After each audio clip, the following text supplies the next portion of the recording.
Stop. You are pulling into a Costco parking lot on a Saturday afternoon.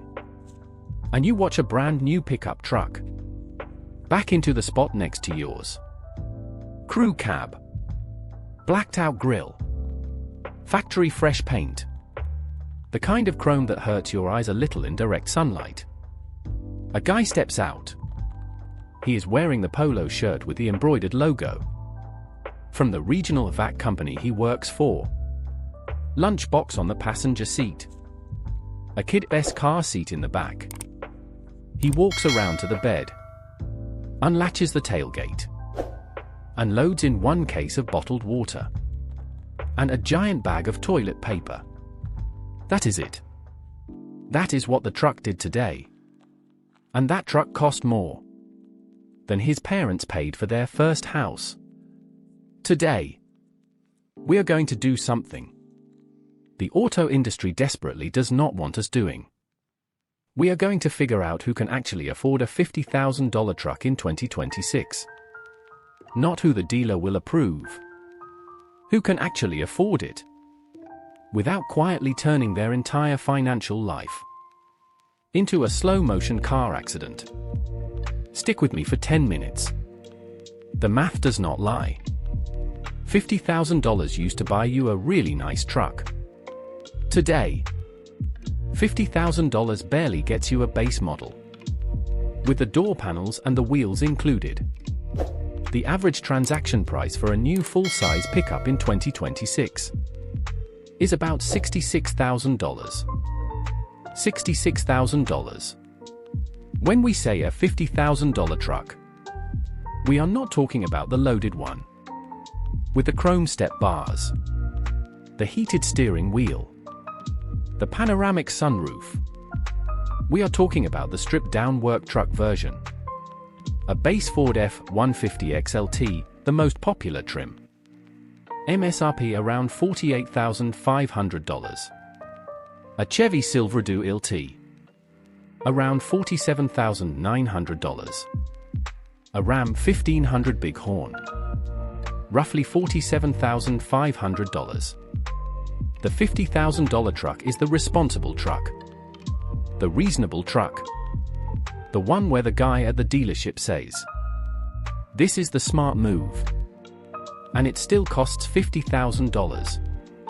The median household income in America right now is about $84,000 per year before taxes.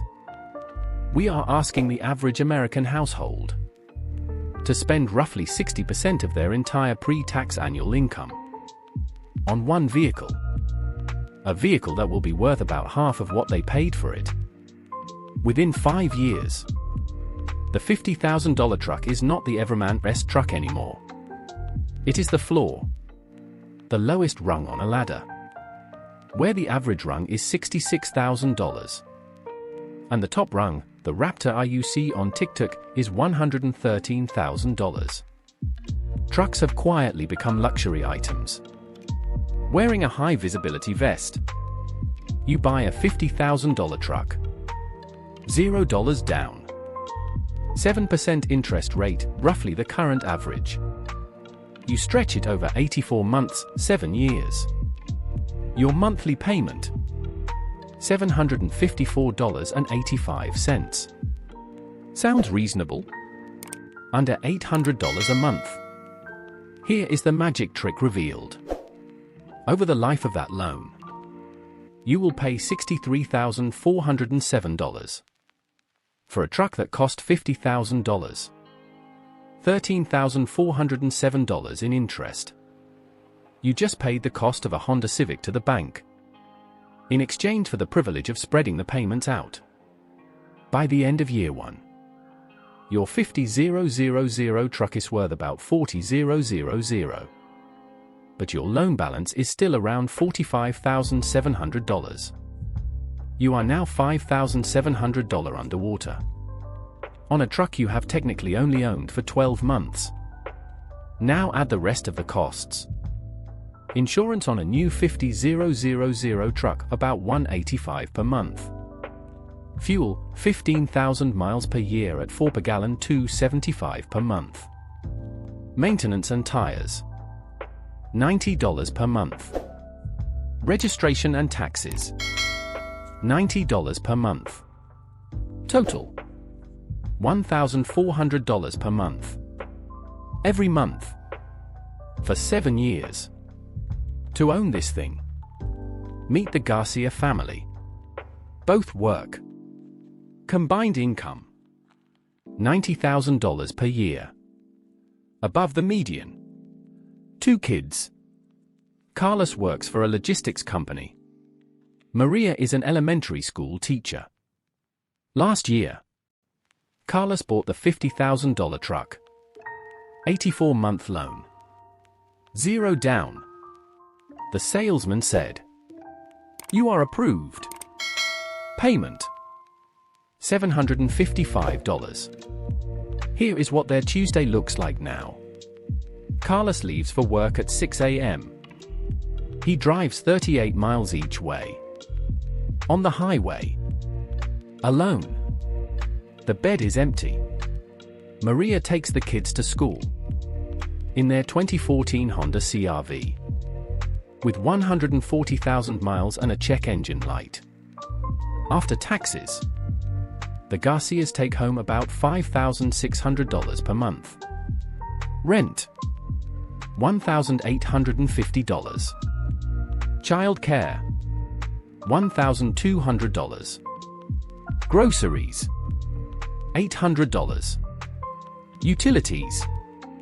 $350. The truck, everything included. $1,400. That leaves $0. Before they have bought a single thing. They did not have to buy. No clothes for the kids. No dentist. No date night. No savings. No 401k. When the CR-V finally gives out next spring, and it will, the repair will go on a credit card. Because there is nothing in the emergency fund. Because there is no emergency fund. And Carlos, who genuinely believed he was being responsible by buying the sensible base model, will spend the next 6.5 years making a $755 payment on a truck he uses to carry his lunchbox to a desk. The truck did not ruin his life. The math did. And nobody at the dealership ever showed him the math. But Nick, I need a truck. I tow things. I haul things. If that is genuinely you, this video is not for you. But the data on truck usage in America is genuinely hilarious. A study from Strategic Vision surveyed over 250,000 truck owners.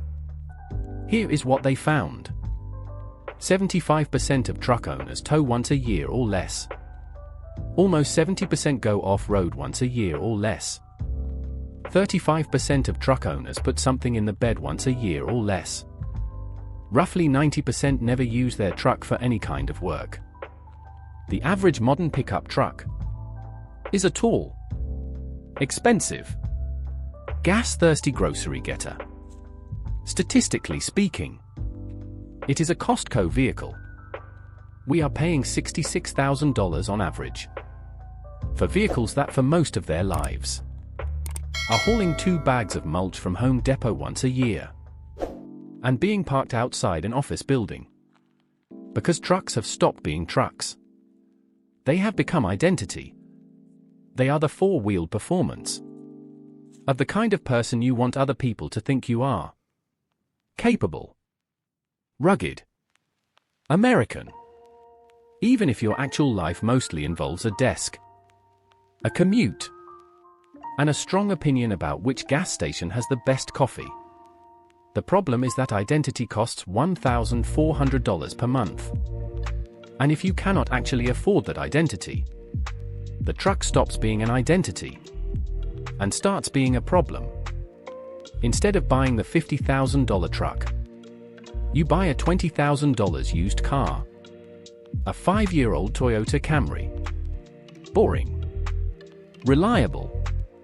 The total monthly cost of that Camry loan, insurance, gas, maintenance. All of it. About $700 per month. Versus $1,400 per month for the truck. The difference? $700 every single month. Now, what if you took that $700 difference and just invested it in a basic index fund? Nothing fancy. The S&P 500 historically returns about 8% per year. If you invest $700 per month for 30 years, you would end up with approximately $1.04 million. $1 million. That is literally a retirement. That is the difference between retiring at 65 and retiring at 75. That is the difference between leaving your kids something and leaving them nothing. All because in your 30s, you decided you wanted the truck. I am not saying you cannot buy a truck. I am saying you should know what the truck actually costs. The $50,000 price tag is the smallest number in the equation. The 7 years of interest is the next smallest. The compounding opportunity cost of every dollar you spent on that truck is the actual price. Who can actually afford a $50,000 truck in 2026? Under traditional financial wisdom. The 20th of April, 10 rule. 20% down. Finance for no more than 4 years. Keep total transportation costs under 10% of your gross income. Here is the answer. You need to earn approximately $150,000 per year. You need to have $10,000 in cash for a down payment. You need to be able to afford a monthly payment closer to $950 on a 4-year loan. Not the $755 on the 7-year loan that the salesman is going to push you toward. Who fits that profile? Roughly the top 15% of American household earners. Not the top 1%. Not the rich. But solidly upper middle class. The people buying trucks most aggressively? Middle class households making $60,000 to $100,000 per year. The Garcias. They are doing it by stretching loan terms, putting nothing down, and quietly accepting that 30% of their take-home pay will go to their truck. For the next 7 years, the auto industry is no longer in the business of selling you transportation. It is in the business of selling you identity, packaged as transportation, financed over 7 years at 7% interest. Every commercial, every showroom, every monthly payment-focused sales pitch is designed to keep you from doing the math. You just watch me do. If you actually need a truck, if you tow, if you haul, if you run a business out of the bed, buy it with clear eyes, knowing the real cost. But if you do not, the bravest financial decision you can make in 2026 is not buying the truck. It is looking at the math, looking at the salesman, looking at the chrome, and saying, "No thanks. I will keep my retirement." Here is what you will do right now. 1. Hit subscribe, because the algorithm will not show you the next video if you do not. 2. Calculate the real cost of your next car before you walk into a dealership. Loan, insurance, gas, maintenance. Multiply by 84 months. 3. Send this video to one person who says, "I need a truck." Tell them you need math. Because the Garcias did not know. Carlos did not know. Now you know. See you in the next video.